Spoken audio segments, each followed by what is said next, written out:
Ladies and gentlemen, welcome to, well, it's good to be back, but welcome to SIMseniors once again. You might have noticed the new opening screens and a couple of little tweaks and tinkering bits here and there, but a couple of exciting new additions for this season, but that is neither here nor there because right now, eyes comfortably on the season ahead. We have got such a brilliant season for you all. I cannot wait to see what the field has in store for you for these next 10 rounds. Let's talk season first for a moment, folks, because we have got ourselves Spa tonight, as you may have seen, but that's not all. We have Barcelona, Red Bull Ring, Mount Panorama, Kyalami, Imola, Monza, Donington Park, a first, I do believe, for SIMseniors, heading to Donington Park for round 8, and then Watkins to finish with Silverstone. We've got a hectic, a very dense calendar, and we have got a lot to look forward to in that regard. It's going to be brilliant, it's going to be absolutely amazing, and we have got quite the roster of talent that we are going to see trackside. We have, of course, making our way to Sabah. But our spotters guides, first things first. A lot of familiar faces, but also some new ones. And one thing that you may notice is a couple of change arounds with some liveries and a couple of change arounds with some of the drivers' placements. Of course, following the season that we just had, we do have some shifting up and down the order, and you can of course spot your desired drivers on the screen as we cycle through. We had the golds and now we have the silvers on screen, and then we'll get to the bronzes and hopefully come out just in time for the first lap of qualifying. So highlights: Martinson, of course, towards the end of the championship was a really strong one in silver, among many others, but then also into the bronze class drivers, a couple of change arounds in livery, and some new faces too. So let us know who you're looking forward to seeing out on that track. If you've come out in support of any particular driver today, then make that known. But let's go trackside and see what these racers really have in store. First on the grid, Matthias Martinson making his way now.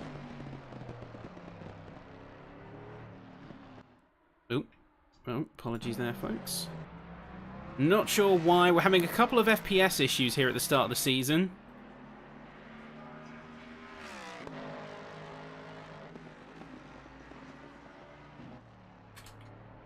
Yes, they've got a couple of 30 FPS issues. Trying to resolve that ahead of round 2. Not able to quite identify the cause yet. It seems to be when the game is unfocused, it does not like being on... It doesn't really like being unfocused, otherwise it jumps to 30 FPS. But even so, we can see Martinson's now making his way down the Kemmel Straight, and key point of contact here, we're going to be looking at speed traps as well as session best times. You can see down the Kemmel Straight, it's going to be a lot of push for Martinson, as he, along with the rest of silver and bronze, have only got 10 minutes to put a time down before the golds are going to come out. Same rules and same restrictions as Season 9, and of course heading into Season 10, Season X, however you want to dub it. There's a lot to look forward to. A couple of cars, number 4 and 41, I think going to be backing off slightly, going for their next laps as their main pushers.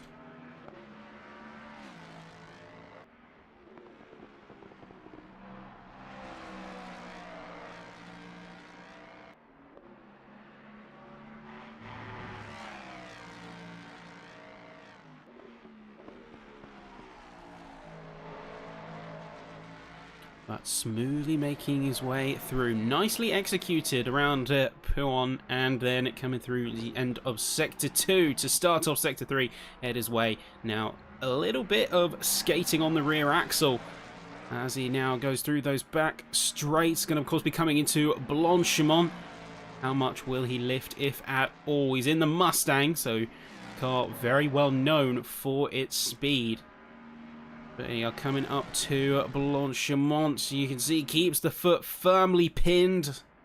Smooth execution, 266 before diving down on the brakes into the bus stop chicane. Careful of those sausage curbs on the inside. They will unsettle your car quite rapidly, and things can very suddenly go wrong. Martinson, initial time.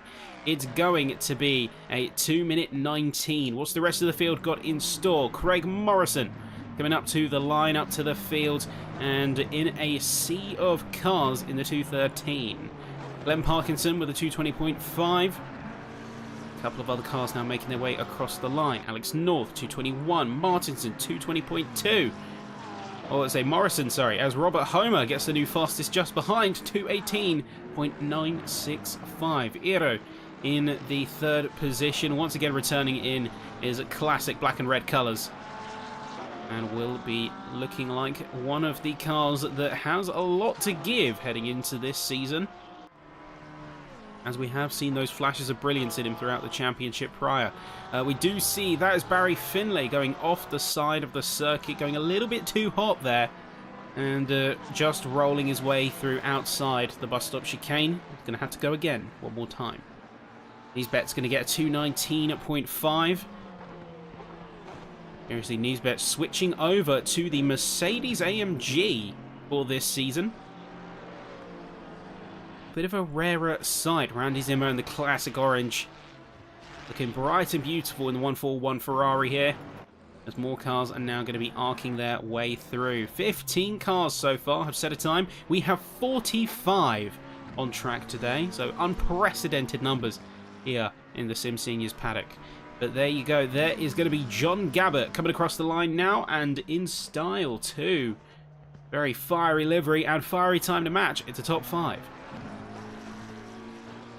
We're going to have a little bit of a break before the next set of times come through. Frank Tennant in the Mustang. Number 44. It's going to be an outlap, so an installation for him there. We have Martinson back once again, fully divorced from the rest of the field around him, as he is at least 2 corners ahead, you can see on that track map.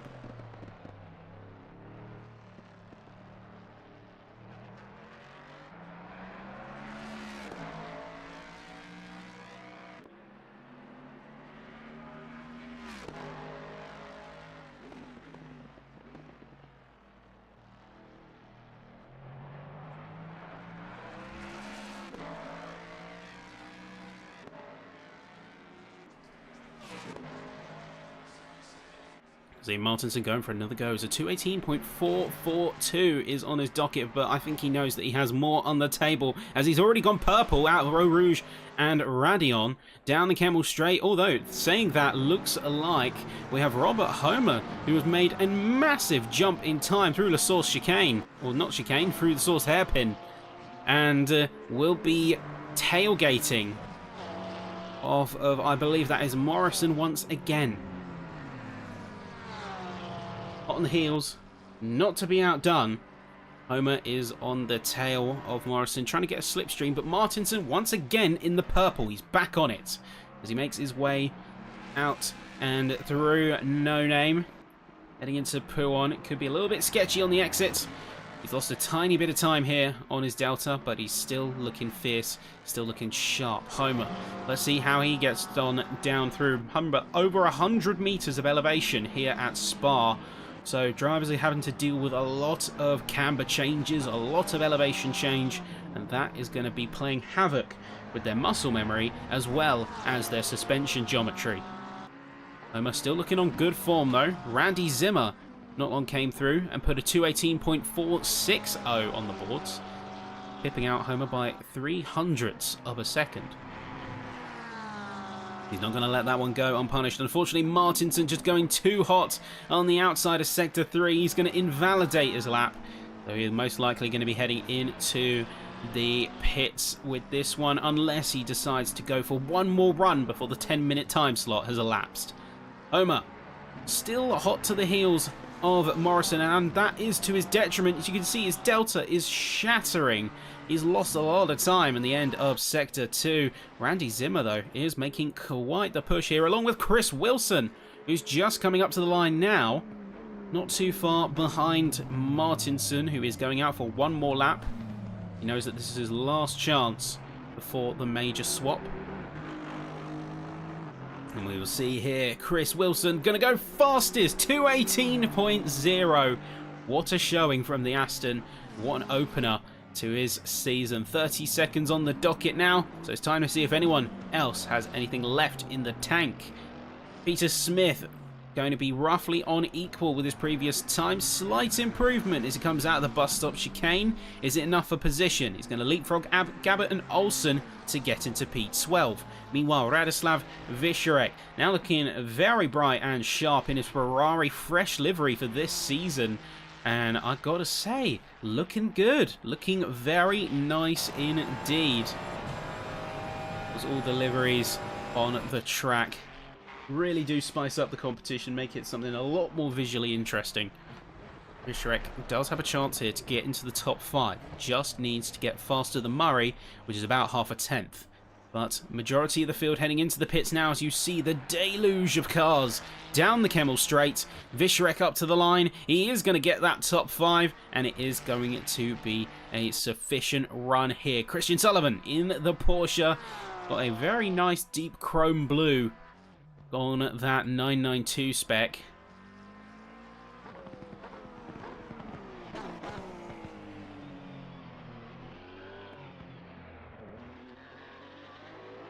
And he makes his way through the bus stop chicane for a solid improvement and last chance for position gains as he goes up into P16.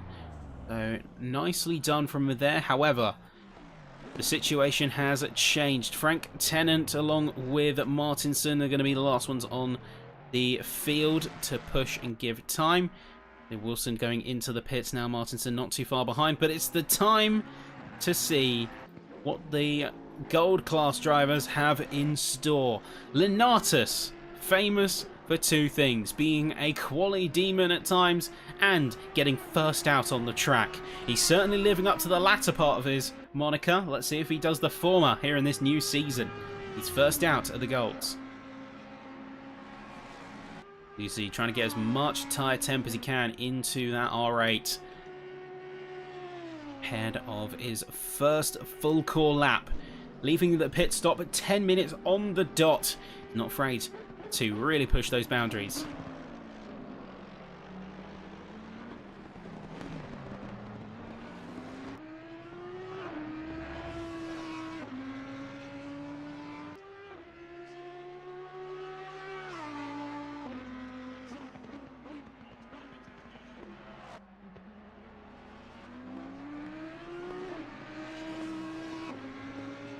Here we are. Let's see the kind of pace that we have on the boards here from the gold class runners. You can see Lindblom in the pits now. I'm curious, has Lindblom swapped car for this season? It looks like he is in the NSX, so not too much different there. Oh no, saying that though, Lenatus, he has had an off. Let's see exactly what happened to him here. So we're jumping aboard with the replay cam as we smoothly arc our way around the circuit. We'll see exactly what happened to our first gold class runner of the quali as he makes his way out of La Source into Eau Rouge, into Radion. Ooh, looks like some kind of tech issue as he just went straight on. Yeah, really don't know what happened there, unfortunately. It's a little bit harder to tell. Even so, not to be deterred. Here comes Guillemot out of no name. Oh, too wide there. That's also an invalidation, sadly. So next valid lap is going to be from Peter Wolfslanner as he goes into Pouon. There's another Mustang on the field and it's looking sharp with the lime green, white and black accents. Is that even a little bit of red in there near the door sill? Interesting. The designers at Wolfpack putting in double overtime. They're still bringing that nice visual cohesion, that nice visual palette. As many drivers have swapped liveries, have swapped entire cars in some cases. They're running consistent. Now we do have a couple of wild cards to mention as well. Some rounds in this season will be subject to variable weather conditions. For the most part in previous seasons, with some exceptions, we have had races where it's been mostly ideal. Next to no wind, optimal track temps, high tyre grip. Nothing much to complain about. However, we do like to throw the wildcards every now and again in the season, and this one is going to be no different. Wolfslenner into first position with a 2:16.7, and Hermé close behind with a 17.1. Bjerkland and Neergaard both within a single hundredth of a second. Neergaard now fully having his correct livery for the full season. Imagine that. Imagine the sights and the scenes. But next cohort of cars coming through, there's Chris Bourne. Looks like a new addition to the team of Wolfpack. Is going to be in a very nice chrome purple paint job. Still keeping it legal on track, but did lose a ton of time, it looks like, in that bus stop chicane. Next up is going to be Damien Reed, fan favourite in the Lexus. And with a very sharp paint job too. Comes up to the line. I think it was an invalid, but is going to be starting a proper lap in full now. As the last couple of cars are making their way through from the group, I see James Payton just jumping up into P6 with the 2:17.800, still running his same Mercedes AMG as last season. Looks to have served him well thus far.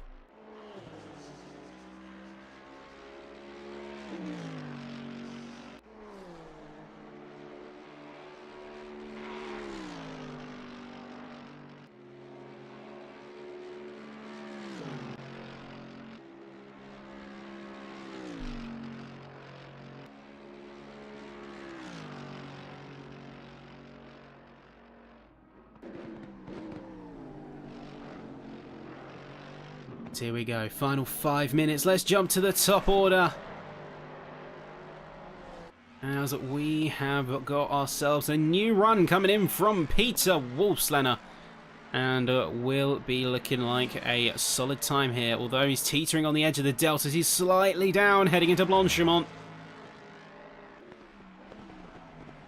What a showing here from our first set of qualifying for the season. Wolfslenner is going to be backing off, so this one is going to be the lap for the marbles. Bjerkland is going to come through with a half-second improvement. Is that going to be enough for top three? Yes, it is. It's 2:17.1 on the dot, only closely followed by Neergaard, 2 milliseconds. We have 3 drivers within half a hundredth of a second, folks. The margins have never been this tight at any point here at my time at SimSeniors.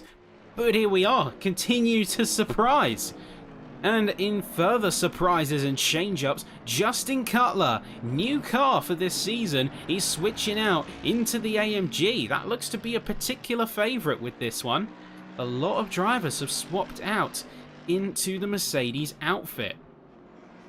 Wonder if there's a particular motivation behind that choice. But still, we keep our eyes firmly set on the track ahead. James Payton making a major improvement now into a 10th spot. Top 10 for the Mercedes here, the 248. Of course, really appreciative to everyone in the chat who's jumping in and joining us for the opening of this season. Certainly been a little bit of a hole in my schedule, having not been doing the Tuesdays for a couple of weeks, so it's really good to be back. Really happy to see SimSeniors continue to thrive. And also looking forward to seeing what the rest of this season holds. Of course, anyone has any points of improvement, development for the stream, make it known, make it clear to us all. Like I said, we are dealing with a couple of FPS issues, but other than that, we've implemented a couple of improvements for this season. So you may see the frame rate chop a little bit at times, but that is actively being worked on for round 2.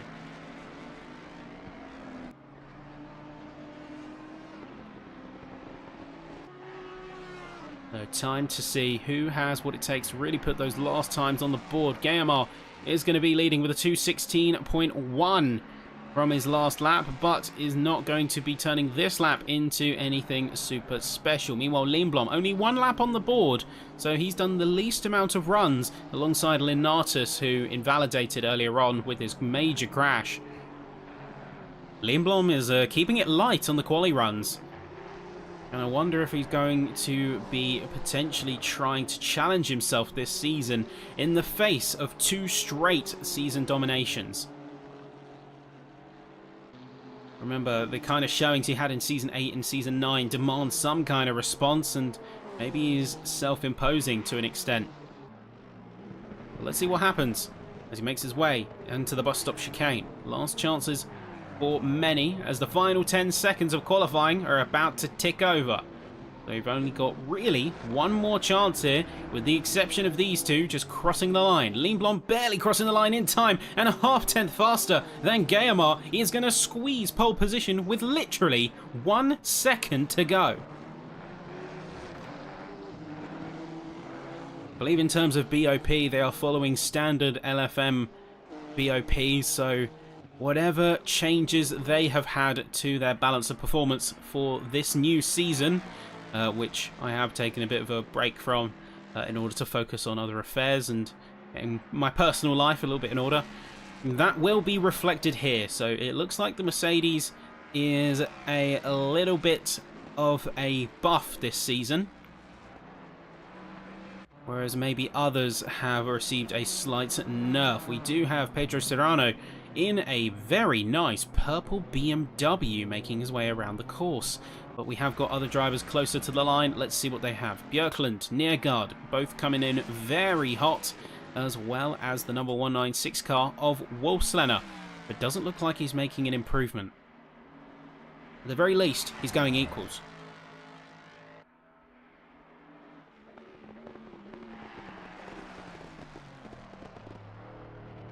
This season is going to be, in a lot of ways, kind of like Season 9, or the same format as Season 9.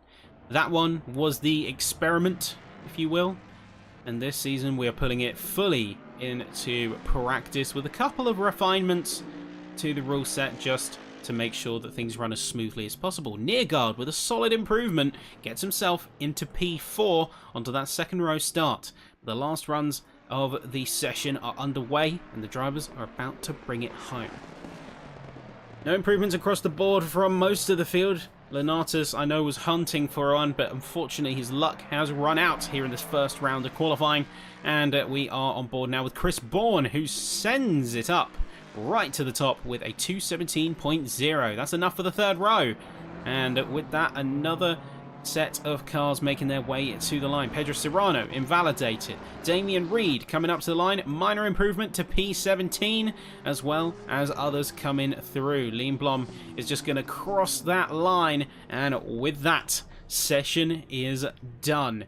So, racers now returning to the pits following a successful qualifying, and let's go through your top 3 in each order. First things first, 19 starters for the gold class, and of those top 3, you have David Lindblom in the Acura/Honda NSX. You have Frederick Guillemard continuing to push and giving his challenge. Coming out of Season 9, that spirit has been anything but dulled. Heading into Season 10, and in the Mustang, he's going to be joined by fellow Wolfpack racer Peter Wolfslenner, making your top 3 a very hotly contested fight. And certainly during the first laps, it's going to be one to watch. Heading on to your silver group, and Chris Wilson continues to impress. Really strong opening lap, and even more so as we came to the end of the first 10 minutes of quali. He leads in the Aston Martin Vantage alongside Matthias Martinsson, another great performer here in the silver class, along with Randy Zimmer, who really has found a good run of form over the course of the end of last season and now this one. So really impressed with him and his result. A couple of shifts around as well. Of course, Craig Niesbet, following the win on the bronze, is going to be moved up to silver, and a couple of drivers have been shifting around here and there. So Peter Smith now is your car to beat out of qualifying in the bronze class, as Helge Olsen gets a really solid second. Really great improvement from Olsen, considering we were seeing them trend towards the back of the field at the end of Season 9. So hopefully this is a sign of things to come, alongside Barry Finley, newcomer, and looking, I must say, that matte black and purple, beautiful. Beautiful combination. But let's take things in full order here, folks, as the session is now going to get underway, and we'll take you through the full grid walk in order. So, courtesy of ACC TV, that's of course going to be the session starting. And Liam Blom, along with Gamer, going to complete row 1 with Wolfslayer in 3rd. And Ben Neergaard is going to join him alongside another strong competitor in gold in P4. 2 more Mustangs now, as you have Johan Larsson and Chris Bourne together. That's the 848 and 118 cars. Followed by Nicholas Björklund in P7 with the NSX of Oskari Herme continuing to rock that Minecraft livery that we loved so much last season. Row 5 and completing the top 10, it's James Payton alongside Pedro Serrano in the Mercedes and BMW, with Colin again in the Nismo and the Iron Brew livery in the 13, alongside car switch for Justin Cutler, no longer in the Nismo, he's in the Mercedes. Homburg is in the Mustang for 231, and Leonatus sticking to the tried and true, that's the Audi in P14. Ostrachaz is going to be jumping in to a new livery for this season, but otherwise still in the Beamer, alongside Patrick Larson in the Mustang in P16. Damien Reed stays in the Lexus with Tommy Hellstrom in number 660, again Mustang rider. And then Paul Hamby completes your gold class order before we get to the leader of silver, that is Chris Wilson. Matthias Martinsen in the Mustang as well, the number 7 car, alongside Randy Zimmer in the Ferrari, number 141 Ferrari here.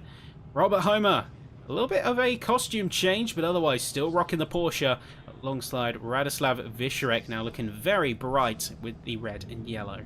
Paul Murray continues in the Pepsi Max McLaren and the McLaren Shadow livery of Craig Morrison. He's going to completely row 13. And then Craig Niesbet alongside Iro Risuri in the Mercedes and the Porsche once again. John Gabbert, number 21 in the McLaren, and Glenn Parkinson, forgive me for stammering my words, folks, in number 77 McLaren. Alex North once again in the Vantage, continuing to rock that classic throwback livery, and Peter Smith lines up alongside. Helge Olsen in that carbon skin Huracan, and Barry Finlay in the Mustang, number 891. Going to be with Christian Sullivan in the Porsche with a beautiful chrome blue. And then David Smith, also in the same livery, is going to be in 36th position. Roche Disbiquez and Bob Jones going for slight adjustments to their livery for the season. And then you have Kevin Walker in P39. Anli Kunkuloglu. I completely butchered that, and pronunciation would be welcome, folks. I'm so sorry, Anil.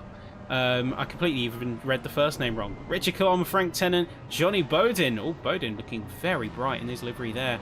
Johan Teteru in an AMD style Ferrari livery. And Michael Ball alongside Ibrahim Diekman. Complete your order. 46 cars, actually. I will work on that pronunciation. I will say that much. I will definitely work on that one. But hey, that's one for the clips. That's one for the giggles. There we are, making our way around the rest of the field here, and seeing that we have a lot of racers on the course, it's going to mean a heck of a lot of chaos as the session is going to start with a fiery bang. My predictions, lap 1 and 2, drivers are going to have to be on peak caution. Got to be on their A game. No substitute, but for safety. You cannot be pushing too hard in these opening laps, because otherwise, I think with the amount of cars we have, it's going to be such a catastrophic and early end to your race if you're not careful.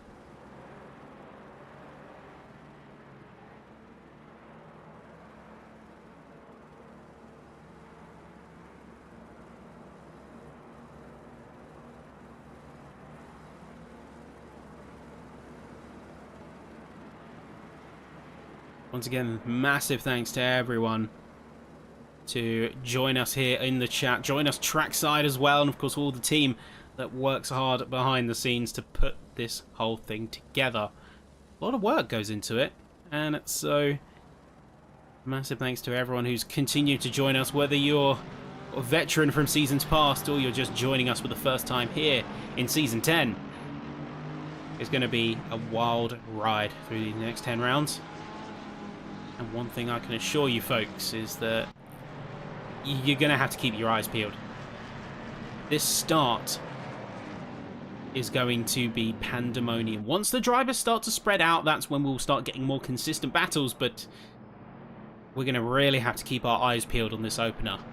New season, new cars, new tracks, and a new mindset for many. Eyes to the top, of course. Celine Blom is going to be on the defense for this season. He has been the dominant car for multiple seasons now. And the question that hangs, like with season 9, the question that looms over the head of this championship is, will there be anyone to dethrone the current king, to try and take the crown? We saw some try and get very close. Certainly, race to race, there were challenges. But up and down the field, it's going to be something that has to be seen to be believed. But now we get ourselves ready to go racing.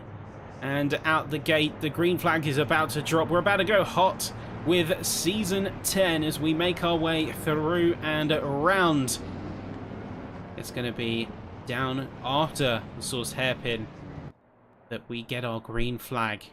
See everyone trying to get some heat into their tyres, but it's a beautiful sunny day here at SPA Francorchamps in the heart of Belgium. 29 degrees track surface temps. I think those tyres will be able to get temperature just fine.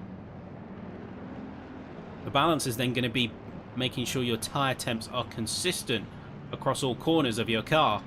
Making sure you don't get anything like blistering or any kind of marbles. That's when your grip starts to go out the window, but here we are. Down the straight, and green flag about to drop. Let's see them go racing, and we are hot. It is go time to have some fun. Immediately, double wide. It's going to be a big push for many as the Eau Rouge and Radion chicane is going to be a merciless prison, and many are going to try their hand, see if they can get lucky. You can see it's a cavalcade as everyone is just fighting for initial position, looking at any chance they can snap up corners on, and even to the point where my telemetry software is actually lagging out trying to process the amount of movements, the amount of cars that is on this circuit right now. It physically cannot keep up. I don't think it was necessarily prepared for this amount of car traffic. But goes to show just how popular. But oh no, we've had casualties. We've already got 4 return to pit. We have major casualties at the back of the field, and things have very rapidly gone wrong. Let's take a quick replay. We'll jump on the helicopter as we see exactly what happened. Ibrahim is going to be our eyes at the rear, and you can just see there's a car completely upside down, and it's a mass crash at the back of the field. It's a full-on roadblock, and luckily nobody in that last 3 or 4 cars got harmed, but still we are talking multiple cars with damage. We are talking multiple cars that have flipped over. In fact, I don't think I've seen such a dramatic crash at the start of it all. We're going to have to jump back and see exactly what happened there as well, as I don't think that is going to be really the last we'll see of that incident. Much more to discuss. We need to find the catalyst and see exactly what went wrong. Looks like initial contact. There was a couple of contacts between the 196 and 313 cars. That's Wolfslenner and Neergaard, but these two were running just fine in P3 and 4, so I don't think that is the full scope of things. And in fact, they're running out of room for incidents. As yeah, I think we've yeah, let's try and get a bit of a perspective on what happened with some of the others as we're trying to just see what happened. Unfortunately, we've lost the replay. Too many events generated all at once, but you can just see in the background as Cyrano was just taking a moment and playing spectator, saying absolutely not, I am not getting involved in this. There you go. so many early jumps into the pits. We have so many early, well, potential retirements here. Hopefully not retirements, as we've got cars with multiple minutes in the pits. And we're not even 5 minutes away in the start.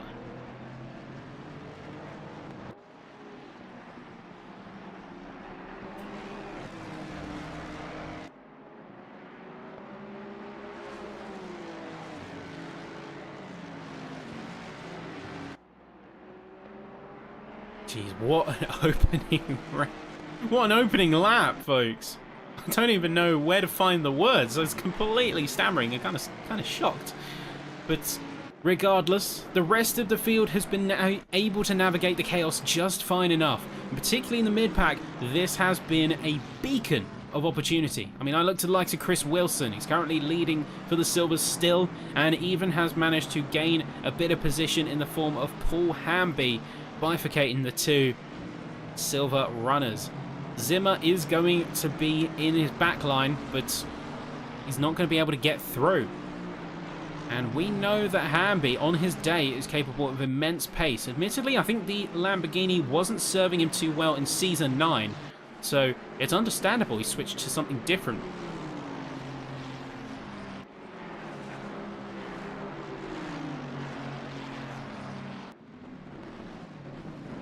He's still going to be angling for the chance. As likewise, in the lead of the field, we'll see what Lindblom has to offer. Great switch back out of the hairpin. And going to go side by side with the Mustang all the way down that first straight, or second straight, depending on where you're counting from. He's managing to get ahead just before Eau Rouge and Radion. Is he going to be able to keep it, though? We're coming up to the Camel straight. Both of them go very aggressive into that section of the straight here out of Radion. It's going to be all to play for, as Guillemot is going to be drag racing the NSX, gets back on the inside, and a great run there from the Mustang. He's going to retake position and keep Lindblom on his toes. Remember, we haven't got any ballast here either. No success ballast, being the first round of the season.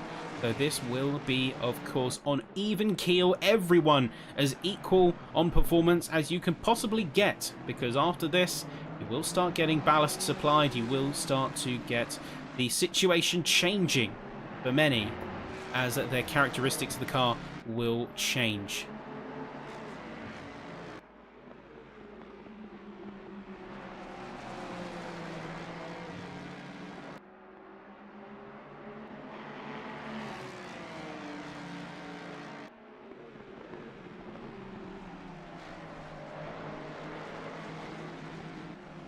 We see Guillemot is going to continue to hold a solid defense, as Lindblom is now got a double threat.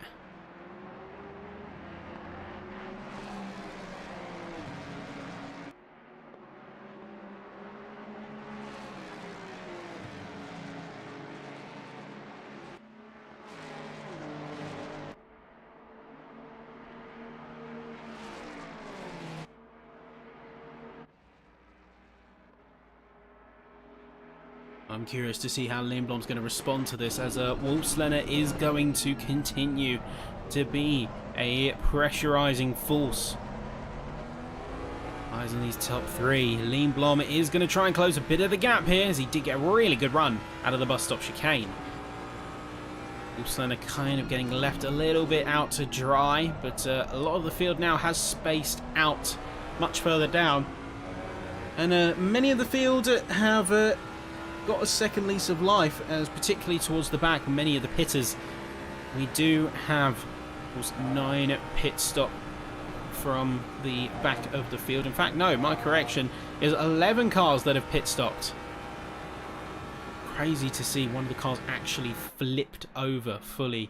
I'm not actually sure whose car that was. We know Murray's car was involved, but I don't actually know which car was the one to fully flip onto its roof. And I'll be honest, I was quite scared, because the last time I had a replay file, or a replay execute with a car that flipped on its roof, was at a big LFM event, and that actually caused the entire server to crash. And they had to get about a 30-minute delay on the event and restore positions from, I think, half an hour behind. So, as soon as I saw a car go on its roof, my heart was in my mouth a little bit. I can't lie to you, folks. But even so, we come out the other side just fine, and in the top 5, but not quite content, wants to get onto the second row of finishers. Ben Neergaard. He is going to have Chris Bourne on his tail. The Wolfpack driver keeping him honest.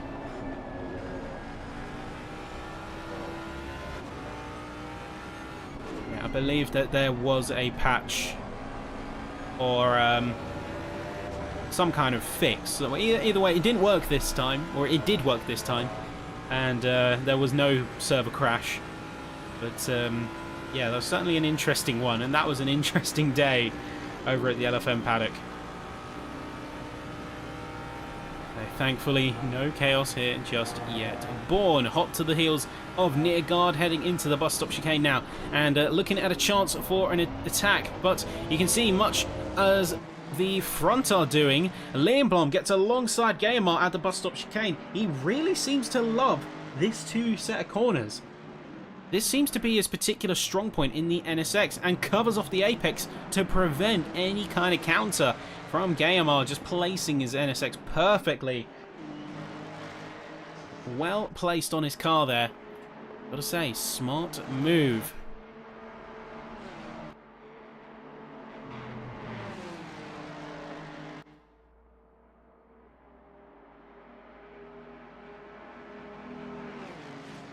You see the both of them continuing to duel, to joust. Guillemot back out once again, ahead out of the Camel Straight.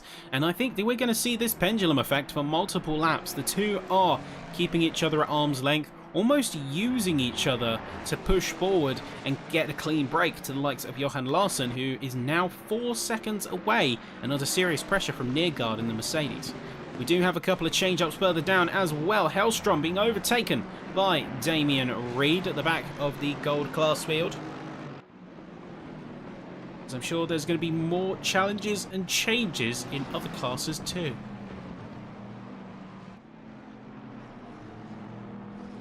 We'll see, meanwhile, say Risuri and Disviquez are going to duel a little bit, but they're in separate classes, so the fight has a little bit less stakes to each other.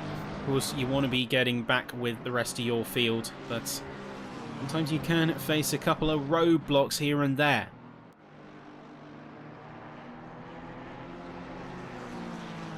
See Morrison as well, caught in a little bit of a rock and a hard place. Hellstrom still on the back of Reed, not content to let him run away so easy. Although curiously, Leonblom has made a major drop. In fact, we have a yellow flag. So let's see exactly what happened here. We're rewinding just out of the exit of Kemmel through Malmedy, and now making his way down in Sector 2.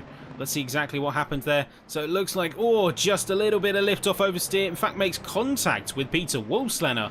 And just like that, he's dropped down into P3. So now the situation has changed. He cannot afford to play any sort of chess-like tactics. He cannot be having this pendulum. He needs to just straight cut, make up time. And looks like bad's going to worse as he goes off into the grass briefly. Maybe there's some kind of steering issue following his contact. Hopefully not so, as that would otherwise put a damper on a season opener that needs a top form performance.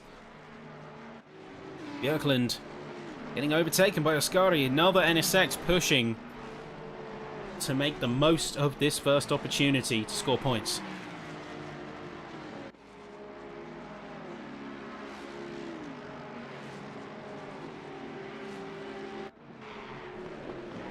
Yeah, easily the biggest grid. I've had the luxury of commentating over in a standard season. The only exception being a special event where it was, I think, 50 to 60 cars on track. Emblem, however, not really making up the time that he's looking for. In fact, he's kind of down on his lap-to-lap deltas. Yeah, quite significantly down even. Some light damage coming from his contact. Now, It's a blessing and a curse because Wolfsenner did actually save him from fully doing a 180. Otherwise, that would have been a bit of lift-off oversteer ending in disaster. But now it's going to be a bit of an uphill battle to try and recover. He's going to have a little bit of damage to one of his quarters. Maybe that's resulting in slight steering misalignment.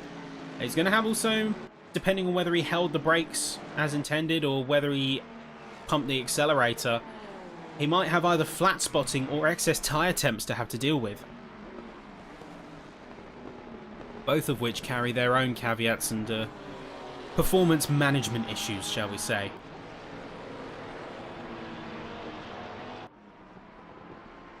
So, ball's in his court here. Christian Sullivan is going to take a positions hit and drops down, using a lot of speed.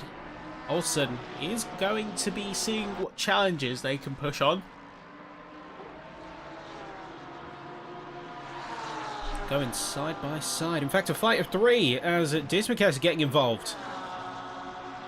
Remember, this is a fight for P2 of bronze here.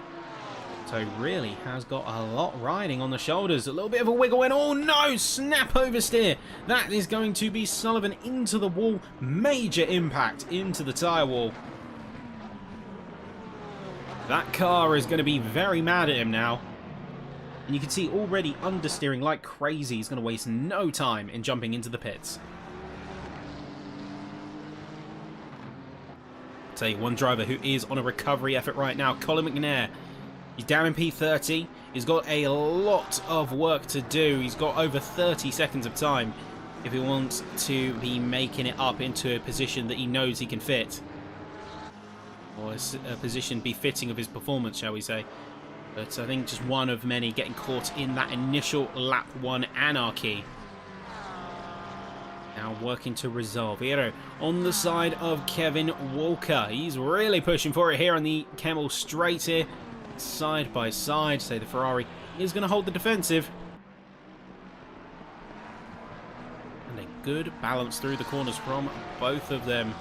We know the Porsche is actually deceptively difficult to drive. If you push it too hard, it is a ridiculously difficult car because you have a little bit of play, you have a bit of slip angle with this car. You can take a little bit more throttle that you were expecting on the exits of corners as a result. However, you cross that threshold, this car has no give. It is a car that is very much controlled rotation or terminal oversteer. You cannot really get much of a balance out beyond that unless you really dive into the tuning and you swap that out for understeer and skipping of the tyres.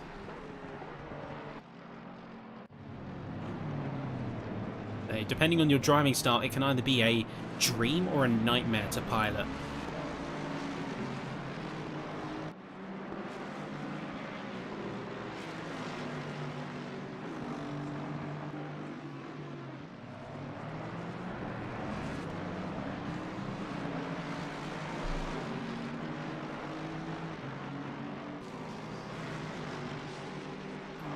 Another one to look out for is Hamby. I'm very curious to see what his performance is like now that he's switched cars. We'll see what outliers the Lamborghini was. We'll see what the field has in terms of a response. As you know, Hamby on his day can be a real tour de force. But his day hasn't come around in a little while, and so I'm questioning whether he's lost his mojo.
Apologies for that, folks. It's just a brief hiccup. Now, back to track. Chris Bourne, still hot on the heels of Oscar Herme. 7th and 6th position as Lindblom has managed to make up the time in P3. He's gone real hard over the past couple of laps. He's pushing into the 2:16s where everyone else is in the 2:17s. So he's certainly got the pace, and that is something we've come to expect from him over seasons prior. Now he's on the back of Wolfsnare. The question is, will he be able to make the move stick? When's the pit open for tyres? The pit is open for tyres, I believe, any time. We don't have a locked pit window. So, mandatory fuel but optional tyres is the play here. I don't know if drivers are going to be taking tyres here, but they'll certainly be feeling a lot of the pressure and the stress. Maybe some who have fought harder at the front are going to go for that jump and go for a new set. The mandatory refuel is going to result in plenty of time being spent in the pits anyways, as the refuels have a fixed flow rate.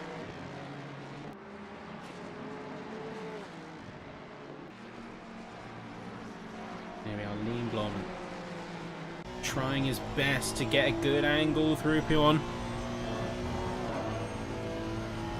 And this is going to be an interesting predicament purely on the basis that the racing at the field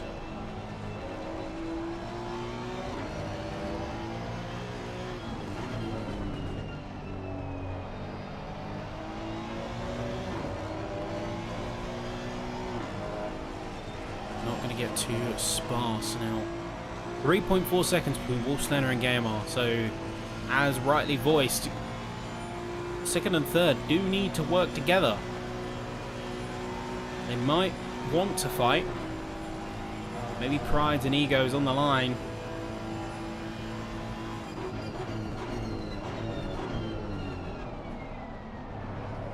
It's going to be a little bit of a tight squeeze as the both of them go together through the bus stop chicane. Someone's dipping out into the pits. I do believe that is going to be one of the Smiths. I think that's Peter Smith there. So he'll be coming through. And we do see a couple of chances here for the likes of Holmberg.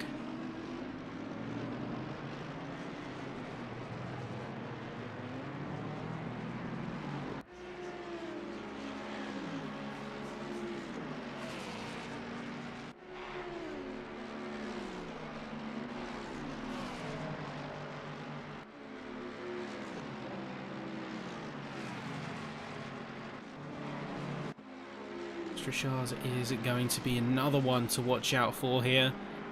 On to the back of Patrick Larson. Now, he's gone for a very bright, it's a Polish themed livery here. Very nice and bright indeed, certainly flying the colours. The question is, having switched from that green livery, has that also correlated with a switch in mindset? Now he's in the gold class for this season following his silver performance. Really amazing result last season. So eyes are on him to see how his performance slots into the gold order. Is he going to be in with the top brass here as well, or will he find a bit more of a middling spot? Colin McNair, meanwhile, is going to go round the outside of Vieto in the Porsche, as he in fact takes a little bit of an off and slightly into the runoff here at Spa. He's got a lot of work to do, but McNair is on his way to rejoining the rest of his field. 6 positions lie between him, which also equates to about 30 to 35 seconds. That's the napkin math. That's the napkin maps, and if anyone wants to give it a shot, by all means. Trying to calculate best as one can on the fly.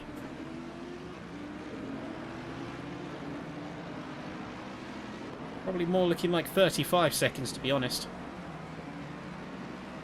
We're on board the helicopter, just keeping track. As Hamby still on the back of Hellstrom. Still on the back of the gold field. Neergaard trying to chase once again on Johan Larsson. These two have a similar predicament to what Wolfslener and Lindblom have to Geomar. Too much fighting, and the top three are going to get away, and no chance will be had at a potential podium. It will effectively be a lockout. That's the last thing you want to see, is a kind of position lockout. That is sometimes very common in sim racing, but is avoidable.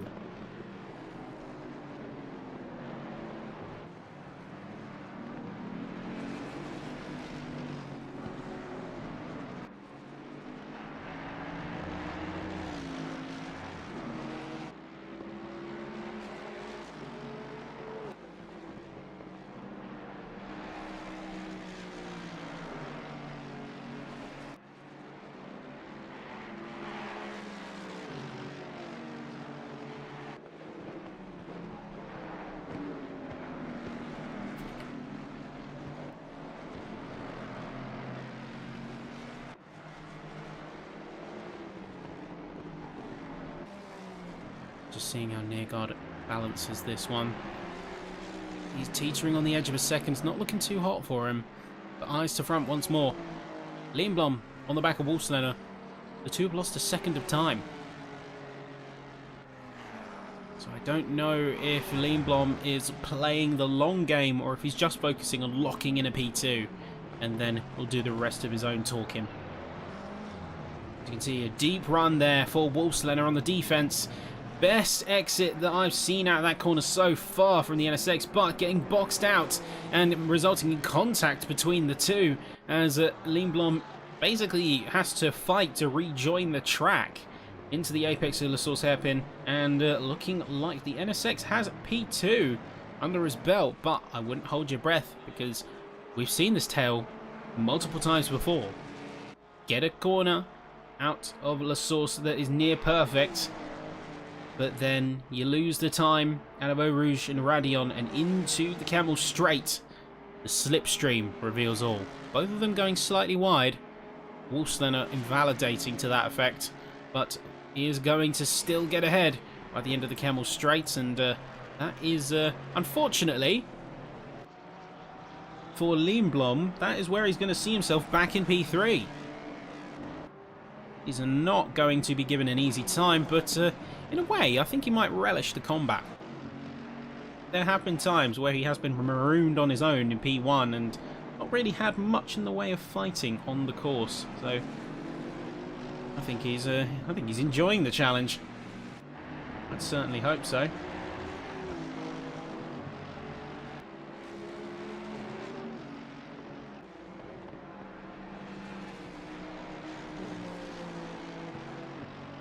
Now, of course, the stewards are probably going to take that with a little bit of a question mark or a pinch of salt, because we did see that wide runoff, but Lindblom is going to be undeterred by that moment. And there was a tiny bit of contact, but it wasn't enough to flag up as an incident on the telemetry on the monitors. So they did have contact coming out the bus stop chicane, where Lindblom was boxed out of the track surface. And then the tiniest bit making their way out of Eau Rouge and Radion, but again, not enough to trigger any kind of sensors. Lindblom still within a second.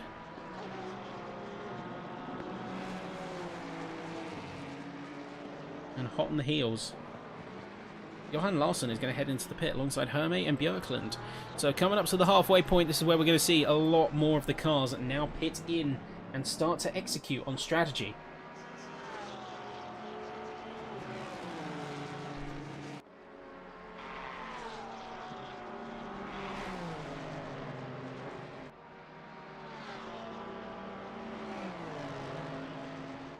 See if Lindblom is able to make use of the slipstream here, or if we are just going to see the fact that Ford has pure straight line absolutely locked down. Looks like that Ford on the Kemmel Straight is near untouchable, and I think even the drivers have tailored and built their setups to that effect to make it an absolute overtaking machine down that top straight.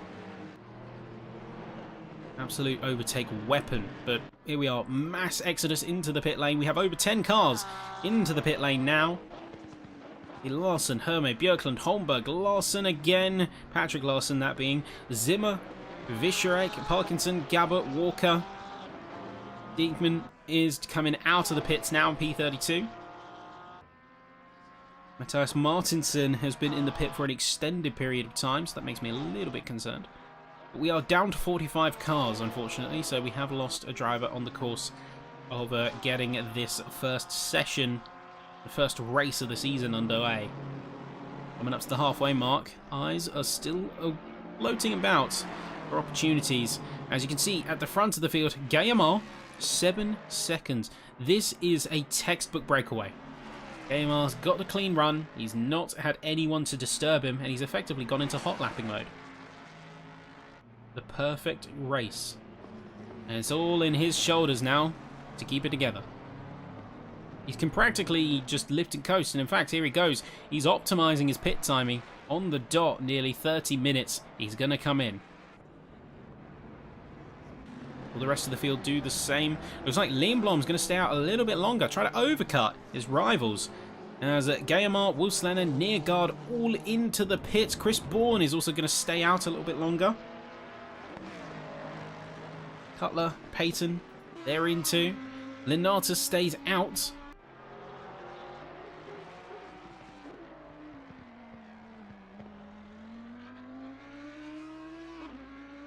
And then you can see Damien Reed, Paul Hamby, Chris Wilson are going to join them. Craig Morrison coming through too. McNair is going to be coming up to the bus stop chicane. Will he be coming home to pit?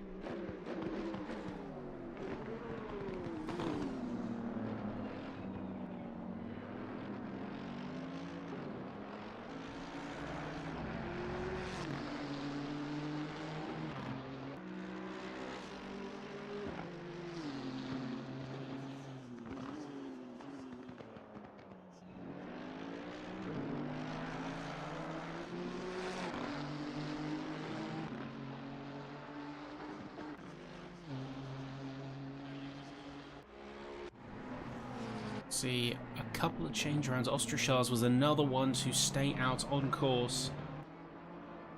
And this has actually worked out quite nicely for him because he's got his own pocket of the race circuit.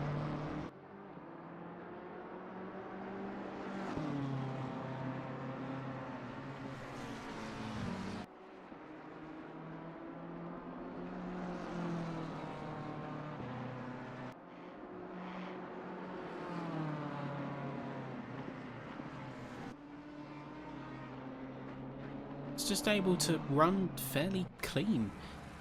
Here we go now. Lots of that field earlier that went into the pits now making their way out. Guillemot, of course, being the first to do so. Wolfslener not too far behind. This is going to be a fair 7. Wait, actually, no, that gap has grown. It's now at 10 seconds, so somehow Guillemot's managed to peel a even bigger gap.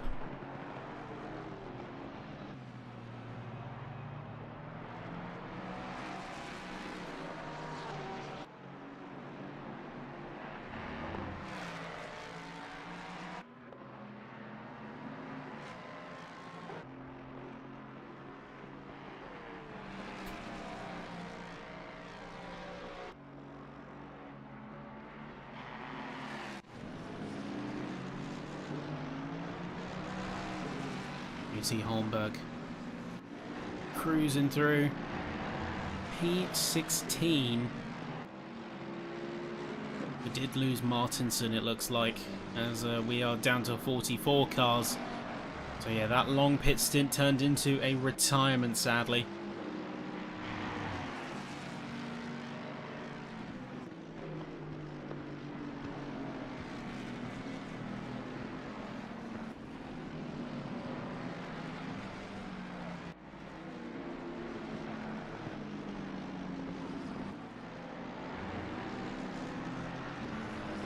see that Lindblom is now in the pits along with Bourne, Ostrachaz and Olsen. So, question then becomes, what time is he going to be coming out of the pits? We're going to be seeing him any second now. He's going to come off the air jacks and he's going to get rolling once again, as it all rides on where he comes out. That one lap overcut could be the difference between an overtake or getting left in the dust or anything in between.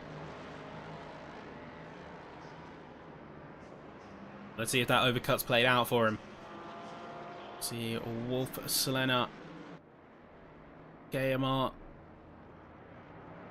Question is, where was he going to be? Lindblom is going to be down. In fact, he's going to be way down here. He's not only going to be behind Wolf, Selena, but Larsen, Hermé, Neergaard, even Bourne. They're going to gap him in the pits. He had a very slow pit stop, to be fair. He lost 10 seconds in the pits. 43.5 versus a 32.6 for Bourne. So, massive time loss on the pit stop, and I think that's what really cost him here.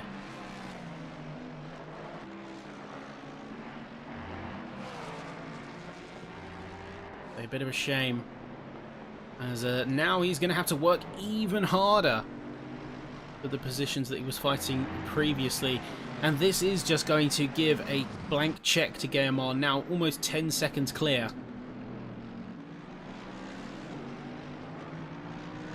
Only going to be led in terms of drivers who are pitted by, in fact, Colin is up ahead, but Colin is going to have to go for a second pit stop inevitably.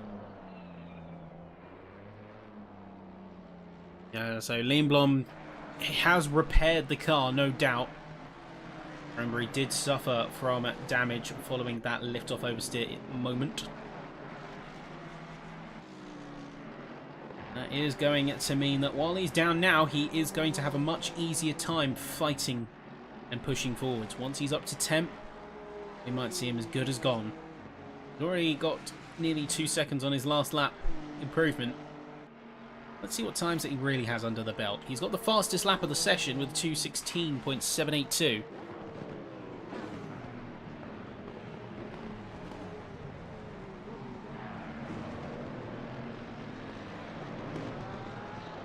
So that is going to leave a bit of an opportunity here, but also will be a pressure, will be a target on his head effectively.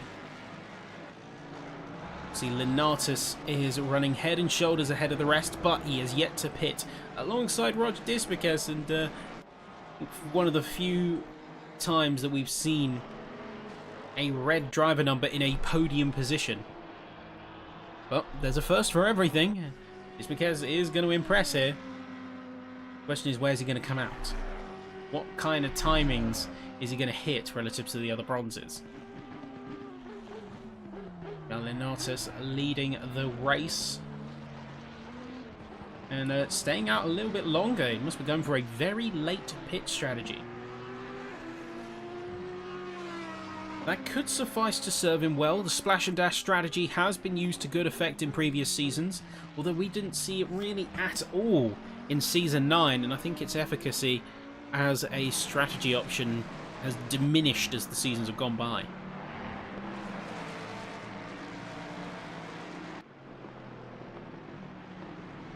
Nowhere near as effective as it once was.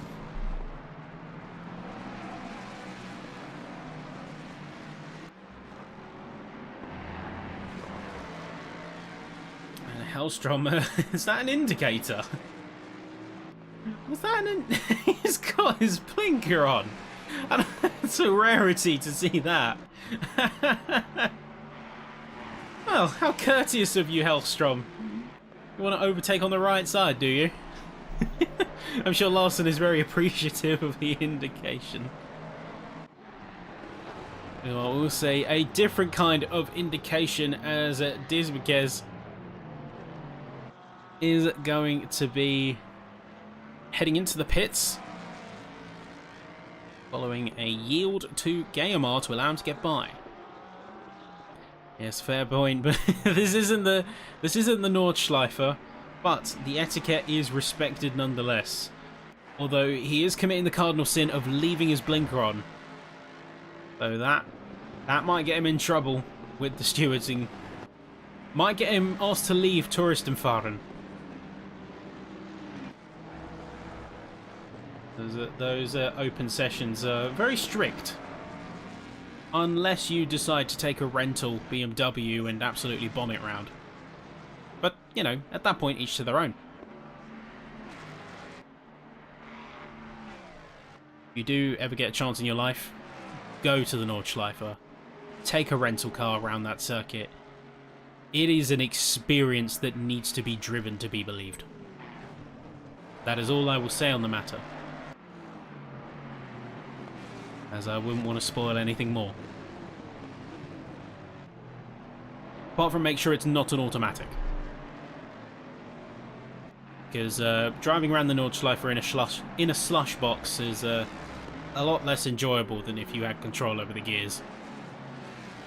I do see yellow coming out for Finley as he comes out of the pits, but also tucking into the grass a little bit, trying too much, I think, to try and get out of the way of his fellow racers. Sullivan and Serrano making their way past. Actually, no, that is Zimmer and Morrison.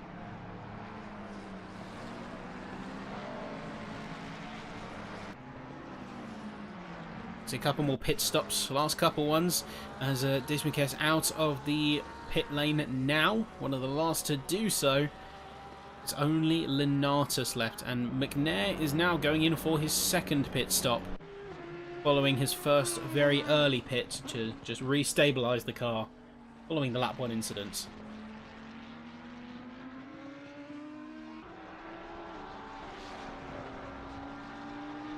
Oh, Linatus, you're running on borrowed time, but you do still have a chance at a major result here. And that is the interesting thing with pit stops, and leaving one this late is that you are running on borrowed time. But it's borrowed time that you can still use to good effect if you know how to manage your tyre life. He's currently lapping a 2:18, and that is consistent with his initial laps. In fact, his fastest is 2:18.3.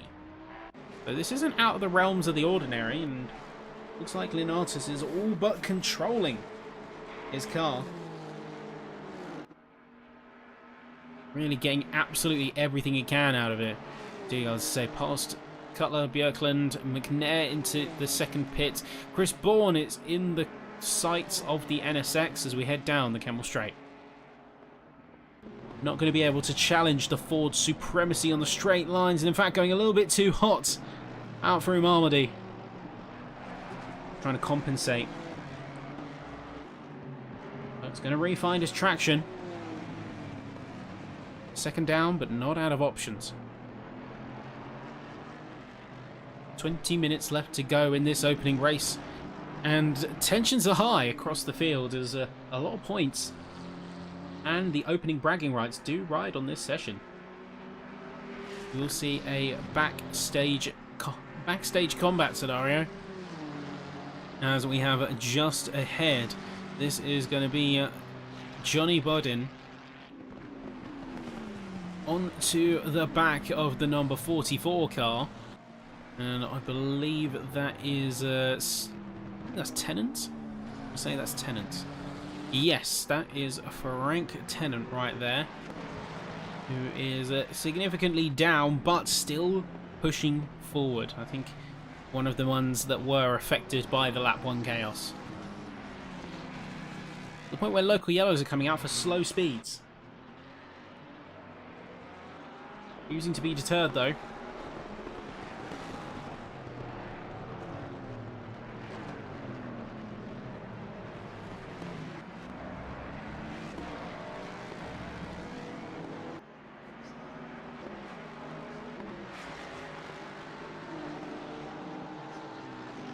While the session is coming into its closing folds, Larson is feeling the pressure. Linatus finally into the pits.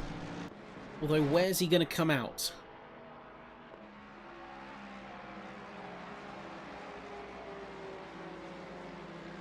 Linatus is going to be taking his time So apologies for that weird ghosting effect behind the cars. I'm not sure what's causing that. That and the FPS is on the docket for a fix.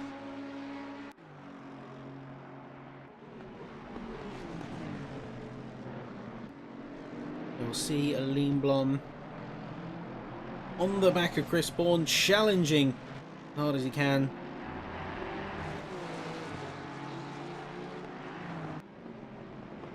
Slicing his way left, right. Any chance he gets, he's going to go for it.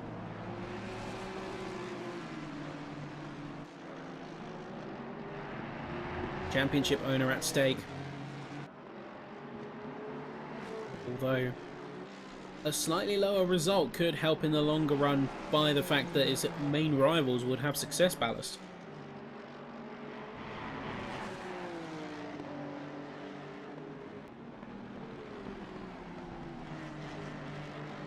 Dumping a bit more weight on your challengers is a helpful strategy to get you started. If you can't quite get the result you want, that might be the next best thing.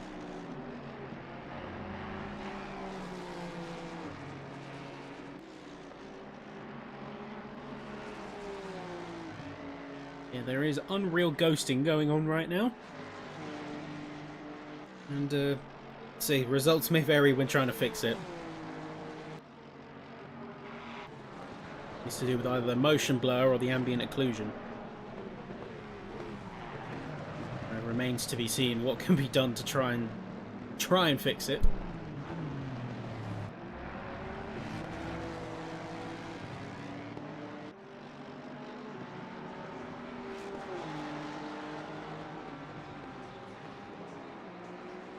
Still going to be really pushing as hard as he can on Bourne though, despite knowing the Campbell straight is all but his.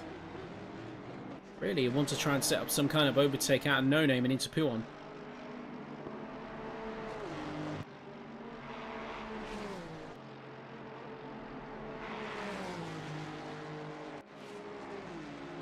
Hey, even so, looks like he's got something here.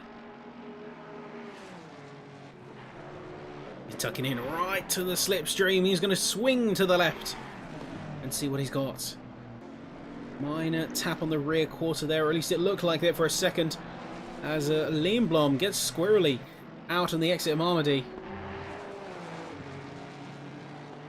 I think he's struggling. Really do think Lindblom is struggling. Don't know what's happened to our previous championship dominator, but in a bit of a tight spot. Of course, that damage didn't help him earlier. But now his car should be pristine. He should be on top form, and we're not seeing that here.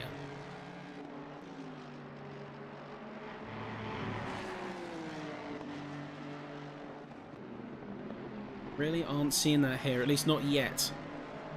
I think there's still a chance, but it's going to be a hard-fought one. Although we did have a local flag yellowed. A yellow flag call. It's going to be for Robert Homer. We're going to wind back the clocks a little bit and see exactly what happened.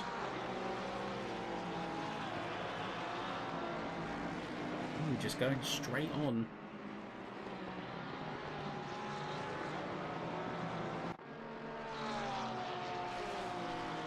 A bit dicey. We'll see Hellstrom as well. What's going on with Hellstrom? So, he's still got his indicator on. You'd definitely be kicked out of Tourist and Firearm by now. But here we go, onto the helicopter, and yeah, he just peels off. So, he did actually need that indicator in the end. He rightly uses his signal, turns to the right, stops on track, but then gets going again? Okay, we'll have to wait and see what becomes of Hellstrom as this race continues. Lindblom has finally got out ahead of Bourne.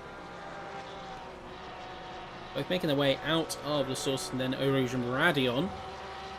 But this is where the Mustang shows its speed, shows its strength. And, well, it almost made it look easy. Almost making it look like child's play, but Lindblom, sharper on the brakes, is going to still hold on despite the obvious straight line advantage the Mustang has. They're being able to put that slightly better cornering ability to good use and that mid-speed corner advantage. That's going to be his ace in the hole, and that is why he's currently leading off from Bourne. He can really open up the taps now, start pushing through these corners, and he's already doing just that with 0.8 of a second gap. Might even see that grow depending on how he drives. Hellstrom is heading into the pits.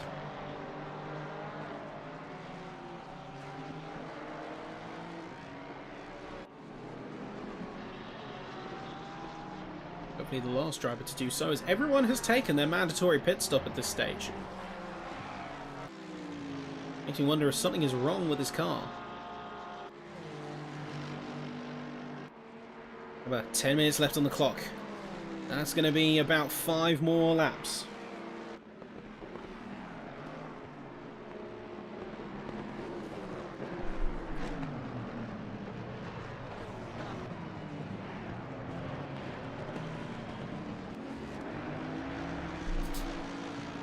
See what's happening here, but taking stock of the order, Guillemot is going to be your leader currently, 11.4 seconds away from Peter Wolfslener, just coming out to the source hairpin. Johan Larsson is doing a decent job holding that middle ground, and in fact might have made up a little bit of time as Oscar Herme and Ben Neergaard are fighting each other all the way through the first sector of this lap, or lap 21. And going to be hot on each other's heels.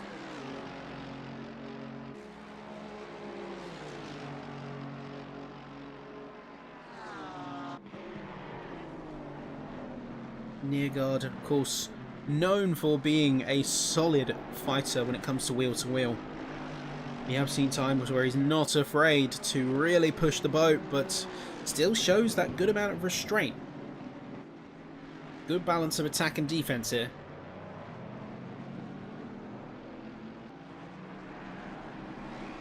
And we had a stop and go for the 891 car and a drive-through for the number 660 car. So Hellstrom wasn't pitting in, but was rather clearing a penalty.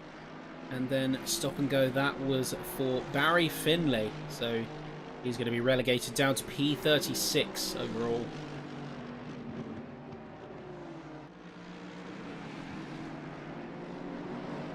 Looking at the rest of your field intermittently, Zane Wilson is going to continue to lead silver. Morrison and Zimmer just behind. Then we have Visharek and Visuri there, as it looks like one of the... Oh, Niesbet is running extremely slow on the track. Something has gone terribly wrong here.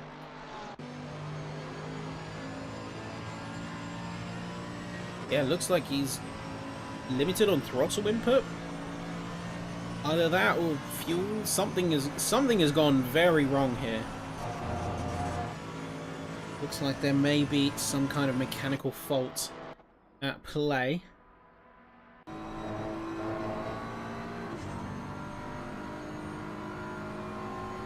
Hopefully not so, but he's going to have to get back on this and fast. Because briefly going off track will allow Hellstrom to go through.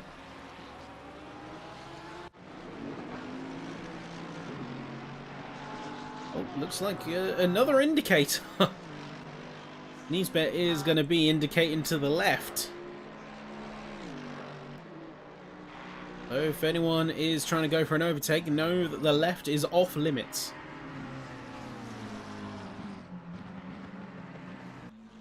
Curiously, Lenatus, after that very late pit stop, came out in P9. So a decent improvement and decent result considering where he started. I mean, in fact, looking at the position starts, biggest winners and biggest losers for today. Kevin Walker is up 12 positions. Ibrahim is up 15. So a massive result from him starting from 46th and now up into 31st.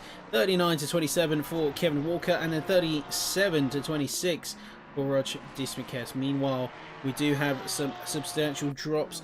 Pedro Serrano, being the biggest out of all of them, started P10 and now P34, though I believe he was one of the main cars involved in that lap 1 incident, so it's not entirely in his court there. Paul Murray also getting involved and kind of being in the dungeons ever since. Homer, Smith seeing similar losses along with McNair.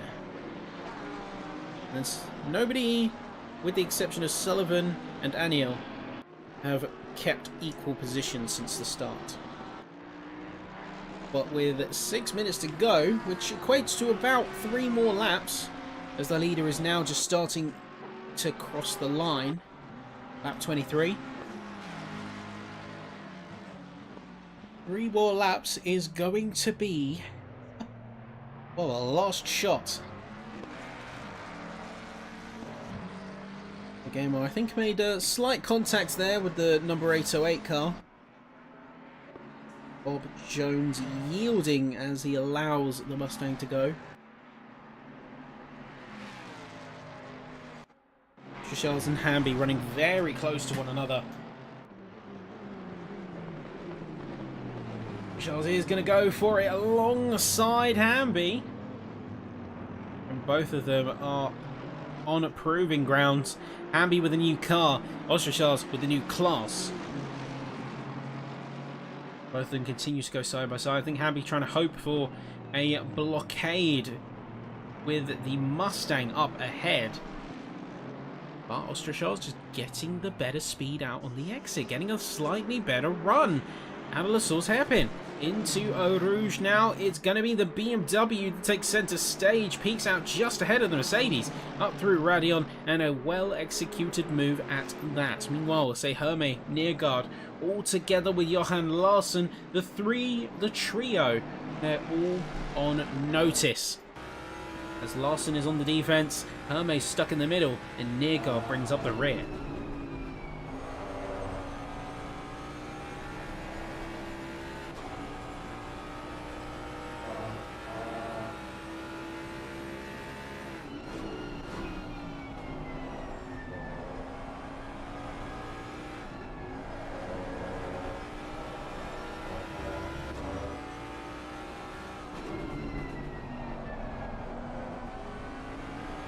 Charles Hamby having a bit of a coming together following their altercation, but no major losses despite the hard-fought runs that these two had. Neergaard is going to continue the pressure up. Hermé is going to be in his sights. Neergaard has waited very patiently for that P4 spot. He's been stuck in P5 for pretty much most of this race. And I think now he's deciding it's going to be the time to take it. Contact made with the NSX as he tries to wheeze his way in. Unfortunately, no dice. Hermé is going to shut that one affirmatively down. Neergaard is now displaced to about half a second away.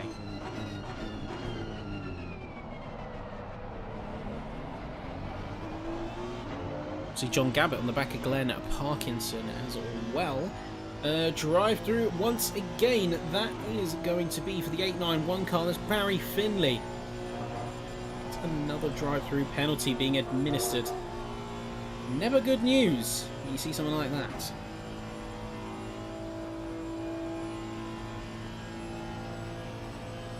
You're going to see Neergaard drop in a big way to the point Lindblom is now on his tail. Major recovery effort coming in from the second NSX right now.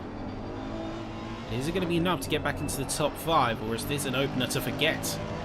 The championship defender, you can see really getting up in the grill of Neergaard here. He's not afraid to get the elbows out should the situation call. And you can see he is going to get the elbows out. He darts through into No Name and is making slight contact with Neergaard as he gets up into P5. Now, Hermé is going to be on notice as we get into the final laps of the session here. Now, most importantly, we only have 1.5 laps remaining. Once GMR crosses that line, race control is going to call the final lap of this race, and we will see ourselves coming to the closer of this great race we've had round 1.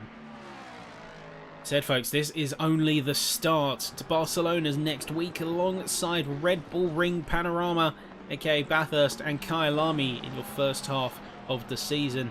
Imola, Monza, Donington, Watkins and Silverstone complete your 10 race calendar, and with that comes a frenetic and high energy season. There's the call from race control. 1 minute 30 on the clock. It is the final lap of the race. Short, sharp and swift opening campaign to start the season off. GMR is the car to beat. We saw the glimmers of a championship fight sparking at the tail end of Season 9. We saw him jousting between each other as points racked up amongst the racers. And in the end, it was great results after great results for GMR and Lindblom alike, with Lindblom just pipping the championship in the end by, I think it was 30 points. Actually, no, it's 27 points. But this could be GMR's chance. This is where it could change. GMR had a lot of penalties last season as well, so if you discount the penalties, it was only an 11-point difference. It's going to be a lot to play for. But the question is, can GMR take the heat? And will Lindblom have a bounce back in the next stages of this season? Especially being in P5, I have much less ballast to consider, much less car weight. But after a great initial showing, all good things must come to an end, and the timer has done just that. Hermé has got just one opportunity left to really go for Larson on this overtake, as GMR is going to be making his way swiftly through into the third sector for the last time.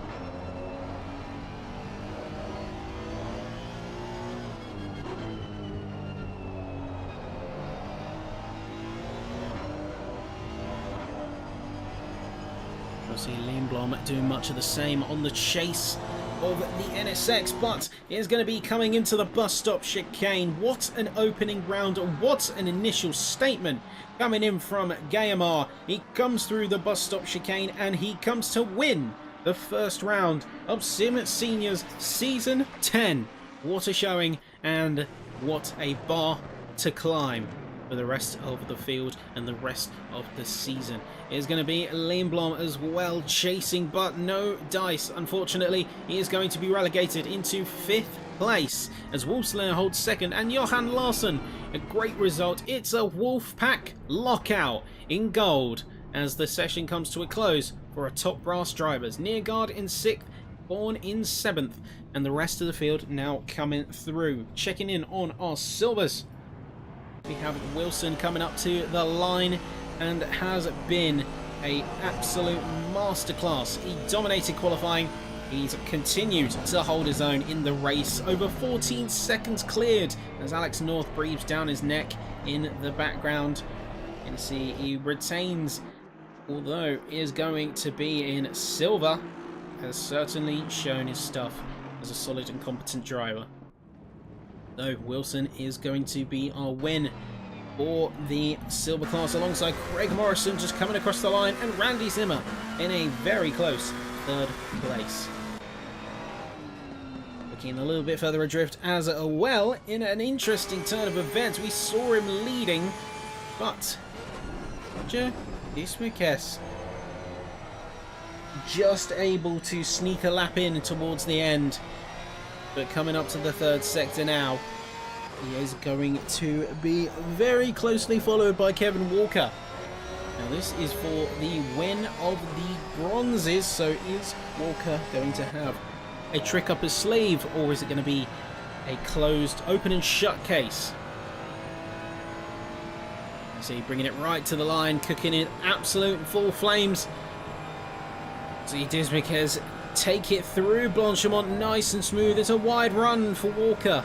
Still legal, but certainly suboptimal. Loses half a second. That half second is going to be all she wrote as Roger Dismukes, Kevin Walker in first, and then Helga Olsen in second place for the bronzes, alongside Bob Jones, who has already jumped into the pits.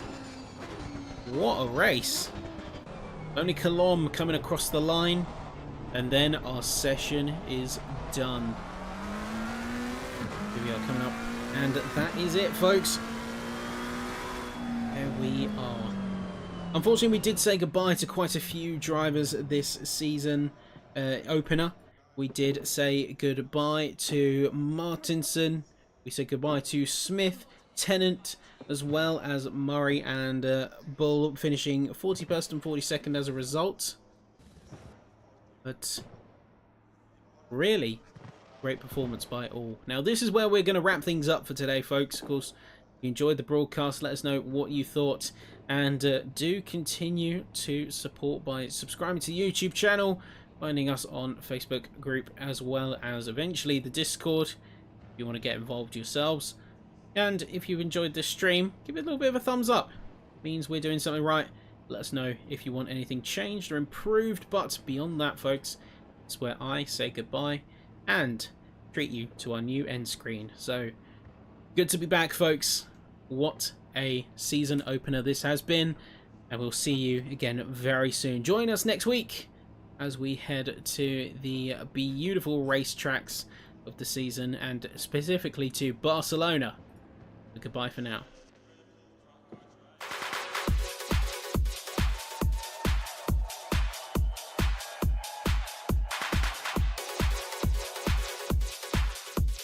Three, two, one, go!